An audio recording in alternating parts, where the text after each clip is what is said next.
भारत के सभी राज्यों की खबर SNS न्यूज चैनल पर, खबर जो आपको रखे सबसे आगे।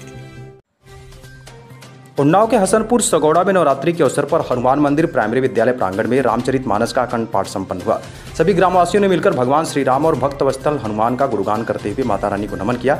इस आयोजन के अंतर्गत विशाल भंडारे का आयोजन भी हुआ, जिसमें सैकड़ों माताएं, बहनें, बुजुर्ग और बच्चे शामिल होकर पुण्य के भागी बने। मुख्य कार्यकर्ताओं में रामस्वरूप, सैदू, राम गोपाल, रमेश, गया प्रसाद सहित आदि का सक्रिय सहयोग रहा।